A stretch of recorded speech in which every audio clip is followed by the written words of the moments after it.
January the 29th. We have 11 games. We have it's a sad but unexpected, sad but expected update on Jalen Johnson, an update on Anthony Davis. A lot of stuff to talk about. Let's get into it. This is the Wednesday? It is Wednesday. The Wednesday pregame show. Let's go balls deep. I'm the type to get shit done. You the type to observe. March Madness on my speakers, but today's November 23rd. Got something loud in the blunt, yeah. I don't say what I want, yeah. Probably somewhere sunny getting tan. Foreign women in the sun, yeah. That's all that I need. That's all that I need. That's all that I need. Got my brothers with me. Got my brothers with me, and my mama's healthy. That's all that I need. Welcome to the Balls Deep podcast, brought to you by Fantasy Basketball International. I'm Adam King. Find me on Twitter and Blue Sky at AdamKing91. Find us on Google Podcasts, Apple Podcasts, Spotify, YouTube, anywhere, everywhere you consume fantasy basketball content. We are also proudly part of the Old Man Squad network. Go and check them out at Old Man Squad on Twitter, at Dan Besbris on Twitter, at Old Man Squad on Blue Sky. And I think they're on Instagram and stuff like that, but I'm too old for that stuff, so go and find them or message Dan if that's your jam. We do have 11 games to get through, but we have some injury updates. Jalen Johnson, so obviously he's been out for a weekish now, I think, with that shoulder injury. We saw it was pretty innocuous, which is never a good thing when a player reacts the way that he did. We talked about the fact that there's absolutely no way that they wouldn't have had scans done.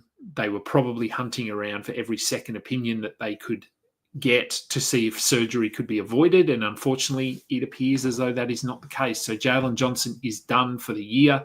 Torn labrum. It's rough. If you've got Jalen Johnson, I actually don't. I've got him in two dynasty leagues, I think, both of which I'm not really competitive in, so it doesn't bother me too much. But if you've got him in a redraft league, it's pretty rough. So he is done for the year. Who are we adding? Who are we picking up?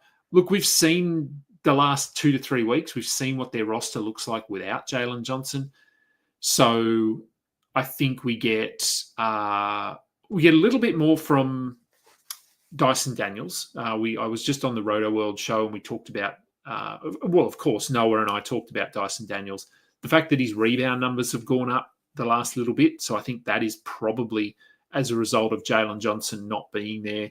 But he was rostered everywhere anyway, so there's nothing really to talk about there.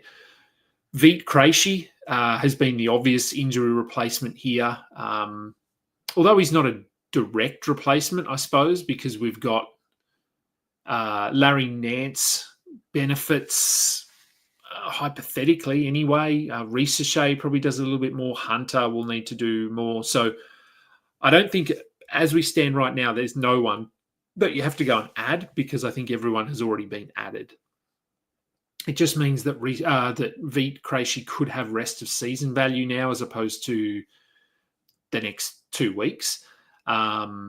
Larry Nance, I guess maybe Larry Nance is someone you could consider going to pick up, but we still haven't had a good look at what their rotation looks like with Clint Capella, Onyeka Okongwu, and Larry Nance. So if you want to take a flyer on him, you could do that.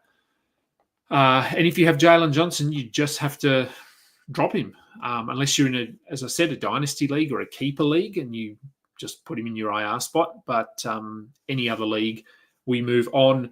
Anthony Davis, we also got an update from the Lakers. He is going to be reevaluated in a week. I think he's probably done till the All-Star break here. A week takes us through to, February the 6th or something, and I think games end probably on around the 13th. Let me just have a look. What do we got? Wednesday, Thursday. Yes. So Thursday the 13th are the last or the last games before we go on break. So we're looking at basically 2 weeks. So the Lakers have probably got 5 games during that time. I just don't see them bringing him back for 2 games before the All-Star break. So prepare for an absence here.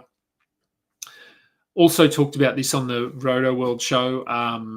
Who are we adding? It's a whole lot of nothing in Los Angeles, isn't it? Maybe Jackson Hayes. That's who I'm thinking of. Maybe it's Jackson Hayes, but he's not that inspiring. Maybe it's Christian Koloko, but Raf actually made a good point that he's on a 2-way contract and has already played 25 games. So, yeah, it depends how they view that long term. The alternative is that they do end up making a trade and bringing a centre in, which Anthony Davis has gone on record as saying that he would be a fan of that. So maybe they do that. So it's probably Jackson Hayes, followed by Koloko, but I wouldn't expect too much from either of them, to be fair. All right, let's get into the games very quickly. All right, first one. What a game to kick off our Wednesday night. Brooklyn at Charlotte. Brooklyn without Cam Johnson, Noah Clowney, Cam Thomas still. Ben Simmons is available to play, so that's a good thing. There will be streaming value here. Oh, I didn't yawn at all on the Roto World show. Maybe it's my show.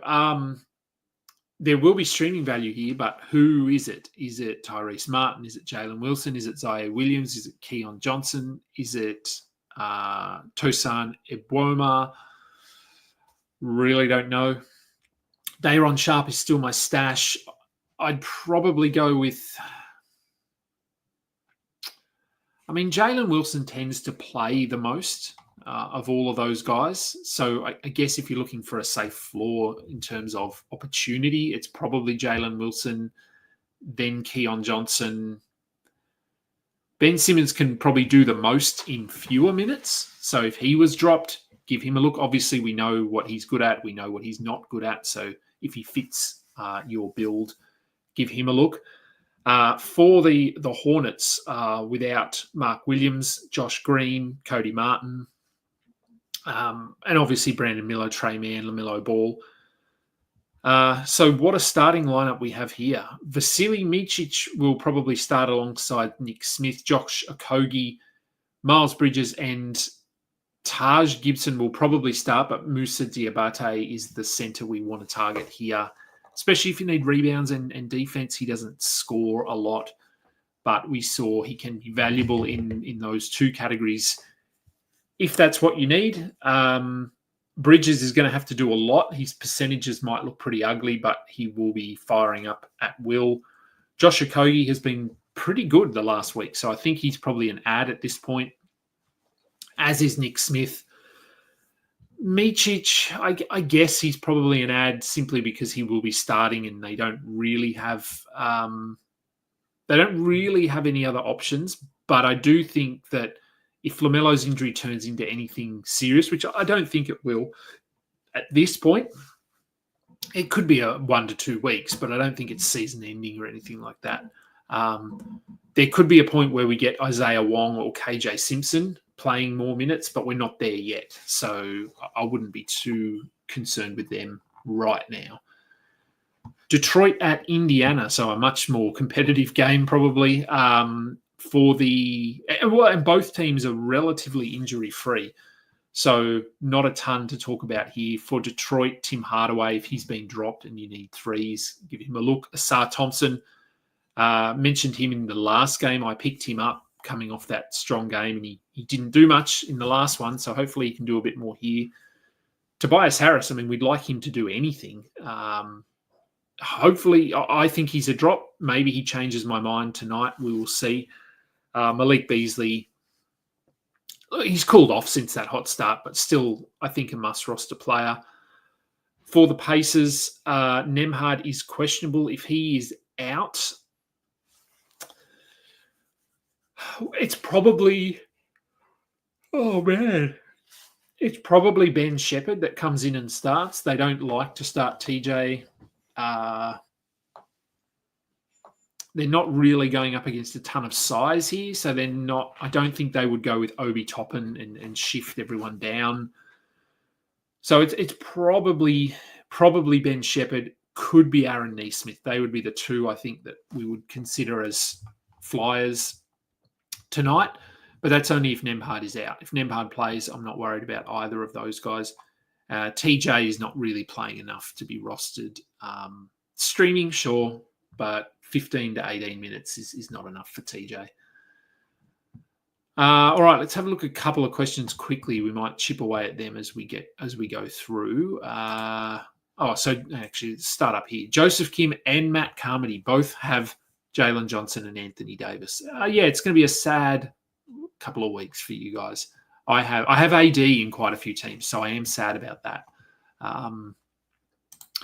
And Matt asks, would I trade Ayton for Jimmy Butler? Oh, God. Yeah, sure. I know the uncertainty around Jimmy is pretty high. But, I mean, there's uncertainty when it comes to Ayton as well. So I think I'd be okay with that. If you can just throw Jimmy in your IR spot, if that's doable in your league, or have him on your bench putting up zeros for the next 2 weeks. Obviously the upside for Jimmy is a lot higher than Ayton, I think. I'd be okay with that. I don't want either on my team, but that's fine, I think. ABC, XY, Z, Z, ANZ, Z. We say Z. I always get it wrong. Thoughts on Paul George rest of season? Do I think he finishes top 30, and would I try getting him for Vassell or OG? Top 30, maybe. Top 40, probably. I think he's probably a third rounder per game. Total value, probably not. Look, I think moving Vassell or OG for him makes sense in terms of per game value. I think PG is the best of the three. Would I risk it? I don't know if I would, to be honest. Just with this finger thing, we don't know. This could be a week at least, and then it's 2 games out from the All-Star break. So do they just shut him down until the All-Star break? Do they lose all of those games, and then we're sort of coming back after the All-Star break, and they just decide to shut it down? I think it's risky. If you can afford to absorb some risk, then I think that's okay. Personally, I think I'd hold Vassell and OG here. Shining Knight, hello. Joseph Kim, where would I value a Kogi with all the Charlotte players being out? If he sticks in Charlotte, I think he's probably someone we roster rest of season. I just don't know. I think when he was moved in that trade, we didn't really see him as a long-term piece for them, but they may just have to because they don't have anyone else. He is a good player. Like, he's a very solid NBA player. He's certainly not elite, but he's a good defender. He's almost like a slightly better version of Josh Green, to be fair. So I think if he sticks in Charlotte, then yes, I think he could have top 80 value, top 100. So probably someone that's rosterable. All right, let's try and do these ones quickly, and then we'll get back to the games. Toby, Jovic, Struce. Which two to hold and open stream spot? So who are we dropping out of Tobias Harris, Nikola Jovic, and Max Struce? I'd hold Jovic, I think. It's probably Struce, I think. I know he's been a bit better lately, but Tobias Harris, I think, just has more upside. Whether he gets there, that's another question. But it's probably Struce. I know I've dropped Struce in a couple of leagues and he's still sitting on waivers, so I'm okay with that. All right, more questions. Actually, let's get back to games very quickly because we need to move through these, and I do need to go to work today as well. Toronto at Washington. Toronto, Grady Dick questionable with an illness. Kelly Olynyk also questionable. Davion Mitchell will continue to start. Not really interested in him. Bruce Brown interests me. He's been playing 25 plus minutes the last week, I want to say. So he has a good fantasy game. So if Bruce Brown's available, maybe give him a look. Chris Boucher, yeah. I mean, I'm not the biggest Chris Boucher fan. He can pop off. He does it from time to time. Is it going to happen tonight? Maybe. They play Washington. So more of a flyer. I'd rather Bruce Brown, I think, at this point. For the Wizards, Alex Sarr is out. So we roll out Valanciunas against Jakob Poeltl. The concern or the issue is that the Wizards don't really want to be competitive. I was going to say if they want to be competitive, they will probably have to play Valanciunas 30 minutes in this one to match up with the size of Jakob Poeltl, but that's probably not the case. Although, do Toronto want to win? That's another question we have to ask. So Valanciunas would be worth adding tonight anyway. Keyshawn George, maybe. I'm not that excited about him on an 11-game night. I think there's probably better options. Likewise for Corey Kispert, Bub Carrington, those guys. So, yeah, not a ton here other than Valanciunas, I don't think. Cleveland at Miami. Speaking of Max Strus, he is someone you can stream in tonight, Strus. But like I said, I don't think you have to be holding him. No Darius Garland tonight. This is just rest, I think. I'm pretty sure it's just rest. Yes, it is rest. So, Ty Jerome. Let's see what he can do as a starter. He's had some really good games, and then he's sort of bottomed out as well. So it is going to be risky, but if he starts and plays 30 minutes, he's worth a look tonight. Sam Merrill, if he plays, will have to do a bit more. Could get you some threes. Same with George Niang. For the Heat, Hero, Robinson, Jaquez, all available to play. No Jimmy Butler, of course. So Jovic, make sure he's rostered. Highsmith will start, but we're not interested in Highsmith. Duncan Robinson, if you need threes. We know the story here. Jaquez is fine. I'd rather Jovic. And I'd rather Jaquez over Rozier at this point. Sacramento at Philadelphia. De'Aaron Fox, he'll play. We assume he'll just play as per normal. He's not doing all of the shenanigans that Jimmy Butler is putting the Heat through. He has talked about wanting to be traded, but seems to be somewhat amicable, so I don't really see any impact in terms of his production or fantasy value here. Keon Ellis, stream him in for threes. He played for steals, sorry. He played 30 minutes in that last game, but Keegan Murray was in foul trouble. So I don't think it was a trend, but keep an eye on it, of course, because if his minutes do push into the mid to high 20s, he probably becomes a must-roster player.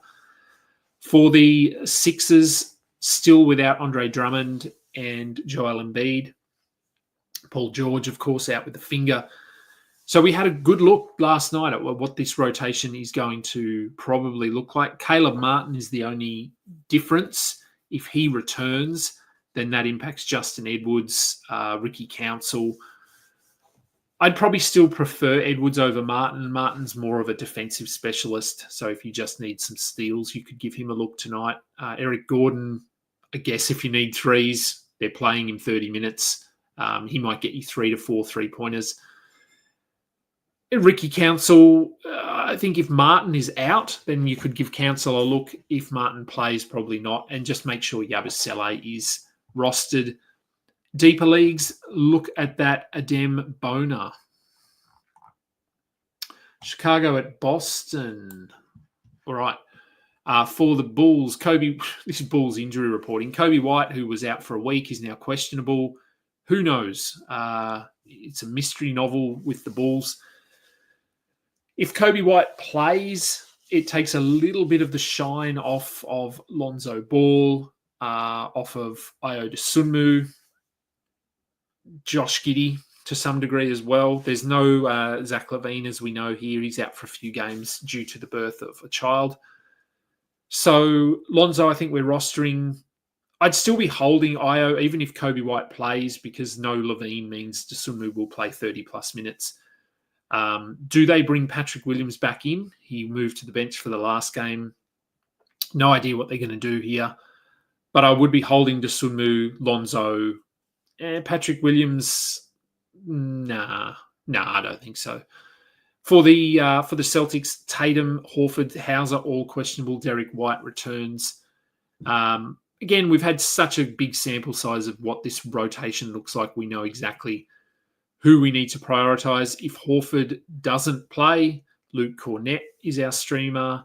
If Sam Hauser doesn't play, it just gives more to Peyton Pritchard, really. It doesn't sort of boost anyone up to be someone we could look at. It's just more for the other guys. So Cornett is really the only question mark here for me. If Tatum is out, that does make a difference because he is obviously a very high usage player. Jaylen Brown would do a ton. Porzingis will do more. Pritchard, again, would benefit. Sam Hauser, if he plays, would benefit. But we're not getting to a point here where we're looking at Drew Peterson or Jordan Walsh or Jaden Springer. I don't think they'd need the whole starting five out for that to be the case. Denver at New York. The Nuggets are healthy, so Aaron Gordon, limited minutes. He's a hold if you can, but this minutes restriction, I think he's going to stick around until after the All-Star break. So he is very low volume at the moment, but projected to be better once we hit a certain point, whatever that point is. Christian Brown has been very good of late, scoring the ball. It's going to cool off, so be ready. Whether it comes tonight, I don't know, but we saw the drop-off earlier in the season. It will come again. He is not this good a shooter. But hold. We obviously hold. For the Knicks, Josh Hart, questionable. He's been questionable for the last 2 games with this knee issue. As we know with the Knicks, they tend to play their guys. So if he plays, not really a lot to talk about. If he doesn't play, McBride would be our preferred target there, I think. Dallas at New Orleans. Let me just shuffle that up a bit. There we go. That's better. For the Mavericks, Najee Marshall is questionable to return. That's good. This has been an illness that he's been dealing with it for quite a while, though. So conditioning might be an issue here.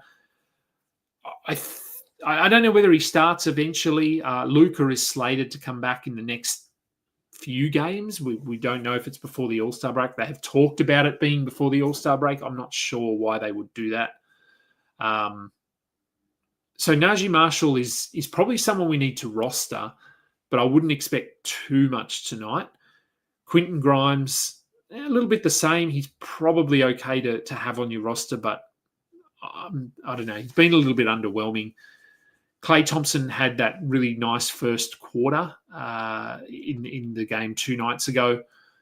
Maybe he's back. I don't know. He's probably still on a minutes restriction. 24, I think, was the last game. So we would assume around that range again if you need threes. And injury news, which it doesn't really impact anything, but Dante Exum is doubtful. So that means he is getting closer to a return. I don't think he's going to be... The ramp up will limit what he can do, but we did see last year that he played a pretty key role for this team at times throughout the season. His availability in a month will really limit Dinwiddie and Quentin Grimes, Jaden Hardy, because he's just another guard and he can play as a sort of a makeshift forward as well. He has the size to do that. So, yeah, nothing from a fantasy perspective right now, but it is good to see him back, at least on the cusp of returning. For the Pelicans, DeJounte Murray, he was questionable. He will play. So with Murray, McCollum, Trey Murphy, Zion, and Messi all healthy, it remains Brandon Ingram and Herb Jones as the 2, I guess, main names that are sitting on the sideline. Jordan Hawkins is also out. So Jose Alvarado, if you need some steals and threes. Brandon Boston, no. I mean, he had his time. I do like him, but they've got Javonte Green there. They're happy running out some Jeremiah Robinson-Earl. So I think Alvarado is really the only guy we're looking at here. All right, Clippers at San Antonio. Right, Clippers. Chris Dunn remains out. Derek Jones has been playing well as a starter. He's okay. He isn't a must roster, but he's fine to have in 12-team leagues, I think. I'd much rather have him over Amir Coffey, Kevin Porter, Terrence Mann, Nick Batum, and not much else. Hopefully Kawhi's minutes can continue to trend up. He looked really good in that last game. So, yeah, fingers crossed the trajectory sticks. For the Spurs, also relatively healthy. Steph Castle has been starting over Jeremy Sohan. Sohan was coming back from that back injury. He will move back into the starting lineup at some point, I assume. Whether that's tonight, I don't know. So just hold Castle for now and see what happens. Sohan, we also need to hold. I know he was pretty ordinary in that second game in Paris, but he will trend up and they like him, so the minutes will increase. Not really looking at Keldon Johnson or any of those guys there. Obviously, the rumours of the trade, Darren Fox coming in, but it's all hypothetical at this point. We don't know who would be going back. Would anyone else be coming with Darren Fox? That seems unlikely. So there could be some value shifts here coming in the next couple of weeks, but we don't know what that looks like at all at this point. Minnesota at Phoenix. No Mike Conley. No Dante DiVincenzo, as we know. Nickeil Alexander-Walker, who injured his leg in that last game, he is off the injury report. But Rob Dillingham has been added to the injury report, as has Naz Reid. The Dillingham-Alexander-Walker thing doesn't really move the needle too much. Conley will start. He's worth rostering. He's very unappealing at this point of his career. But if you need assists and steals, he's okay. Jaden McDaniels, make sure he's not floating around.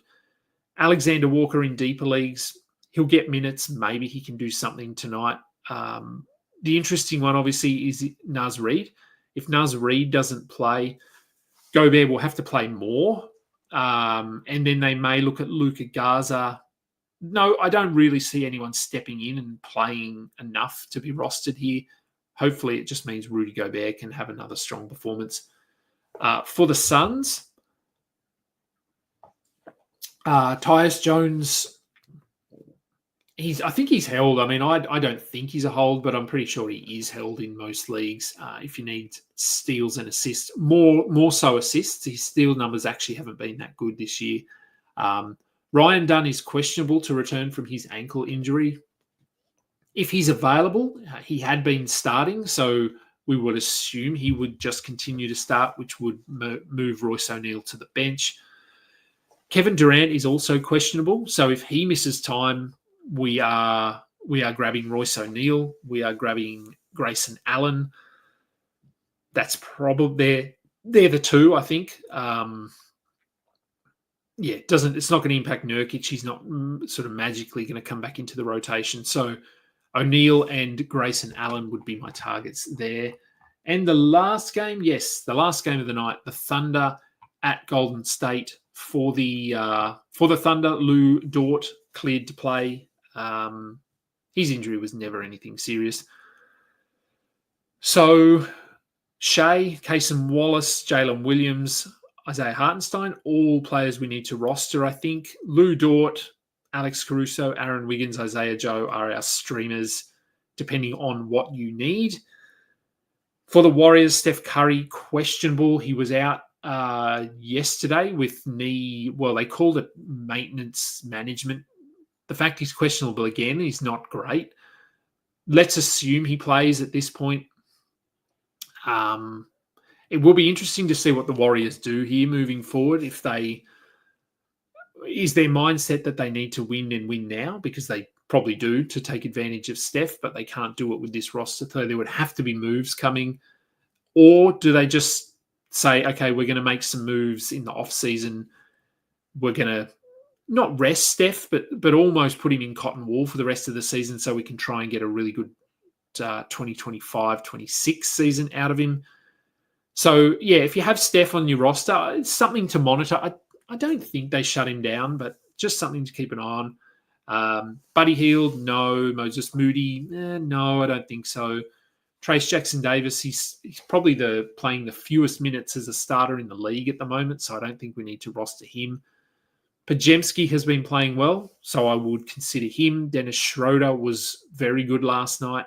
Not a must-roster player, can be streamed tonight and then dropped if Steph is back and Schroeder does nothing. So plenty of streaming targets. Whether you have space on your roster, that is another question, and one that I can't answer. Let's have a look at some the final questions here.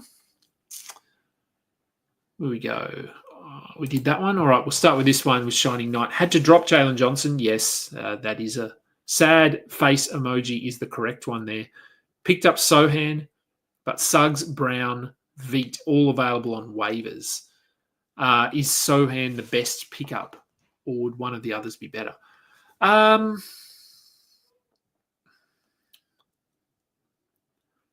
It wouldn't be Brown, so it's not Brown. I don't think it's Veet, so it'd be Suggs or Sohan for me. So it probably comes down to stats a little bit. If you need assists and steals, I would go Suggs and threes. If you need a little bit more across the board, rebounds specifically, I'd go Sohan. I think Suggs is probably the better player if we're looking at pure rank. I think he's probably top 50 maybe if he plays well and stays healthy. Sohan is more like a top 100, top 80. But again, comes down to stats, I think, a little bit. Jovic also available. No, I'd still go Suggs and Suggs or Sohan. Jay Sizzle, what do I think of Cam Johnson's rest of season outlook? Is he a lock to get traded? He's pretty close, I think, to a lock. What is his outlook? Look, it depends where he's traded to. I don't think anyone's bringing him in to play him 20 minutes off the bench. If anyone's trading for him, because he has a sizable contract, I think you're bringing him in to play either as a starter or as a sixth man. So I think he plays 26 plus minutes rest of season. He won't be as good as he's been in Brooklyn, but I think he could still be top 100, top 80. So he would be someone I'd be holding on to. Shining Knight is punting threes. Yes, that probably gives a bit of a boost to Sohan. Suggs is not a high volume 3-point shooter though. He is really steals and some assists.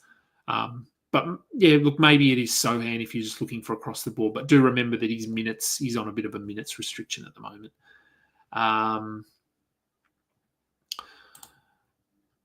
11-team head-to-head, punting free throws, punting threes, need points, blocks, threes. Don't really have a premium shot blocker aside from Goga.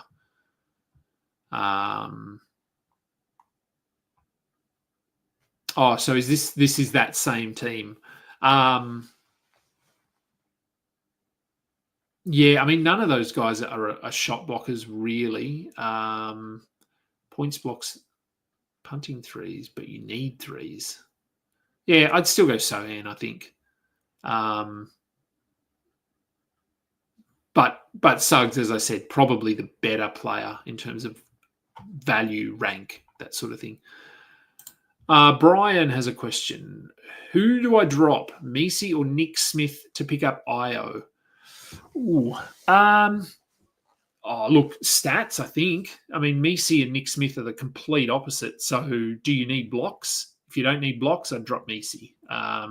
Nick Smith, I think we talked about this again on the Roto World Show. Gee, they're getting a plug, aren't they? On the Roto World Show, we talked about both of these players, actually. And we compared, who did we compare Nick Smith to? We were talking about Nick Smith, or we were doing sort of some, was it rookie? Hang on. Give me 10 seconds.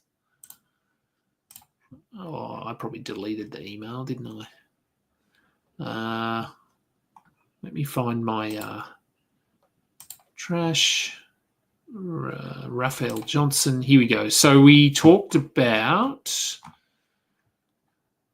I was down towards the back end of the show. Okay, so we talked about trade deadline stash battles, and we talked about Nick Smith Jr. or Keyshawn George. I know he's not in this question. We all went with Nick Smith.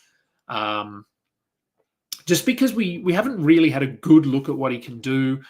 Vasily Micic is not good. LaMelo Ball is already sort of in and out and injured a little bit.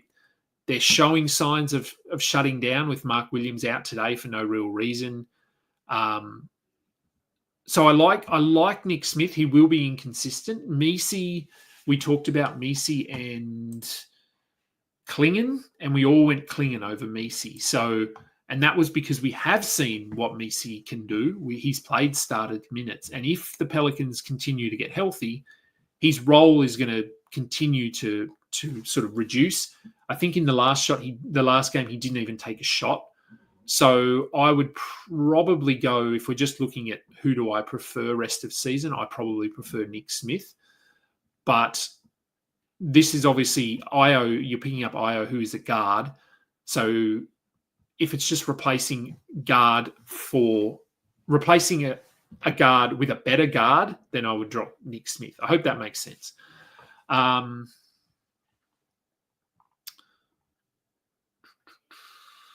Okay, so Shining Knight can afford to let Sohan ramp up. Okay, if you're second. Yeah, that's fine then. Jared Colpin, are we streaming IO tonight? Yeah, I think so. Yep. With no Zach LaVine. Where's Chicago? They were up the top, weren't they, somewhere? Or maybe they weren't. Sort of in the middle. Yes, with no Zach LaVine, he should play 30-plus minutes. If Kobe White is out, which I assume he will be, a bone bruise doesn't just heal in a day. If Kobe White is out, then absolutely we have to have Io Dosunmu. They do play Boston, remember that. But yes, I do think Io is worth streaming in tonight and potentially for more than tonight. 12-team points league. This is from Wicked Prince. 12-team points league you have this week in hand. Thoughts on stashing Keon Ellis before the deadline? I think if you can, you could. The Fox stuff, I sort of touched on this very briefly. We don't know who's going and who's moving, and if Fox goes, who comes back. If they, and this would depend on what are the Kings, how do they view themselves? Do they think they're contenders? Because if that's the case, they will try to get pieces back rather than draft picks and things and young pieces. They will be looking for players that can contribute now, which would mean that maybe Keon Ellis doesn't step into a larger role. But on the surface, if Fox goes and they get some picks back or some young pieces, then Malik Monk will play point guard, and Keon Ellis would come in as the two guard. That would be the simple answer, at which point, yes, Keon Ellis would be a rosterable player. So I think if you can stash him, points league, he doesn't have as much value because a lot of his value is tied into steals. But yeah, if you want to stash him, I think you could certainly do that, especially if you can afford to, because he is playing. It's not like he's doing nothing. He will play 20 minutes and he will potentially get you 2 steals, 2 threes. So yes, I think that's fine. All right, that's all of the questions, all of the games. Time for me to head out. I will be back with a post-game show later tonight, later today, depending on where you are. Thanks for listening. If you're watching or listening after the fact, please go and download and like thing that we ask. The trade deadline show next week. We're all a bit over a week away, sorry. Dan and I go and find the link on X, on Blue Sky, and go and thumb that thing up. For Dan, he loves thumbs up. And I'll be back. So thank you, everyone, for listening. I'm Adam King. This has been the Balls Deep pregame show. Until next time, catch ya. You just listened to another episode from the Fantasy Basketball International Podcast Network. Thanks for joining us. And for more information about joining our community, please check out our website at FBIBasketball.com.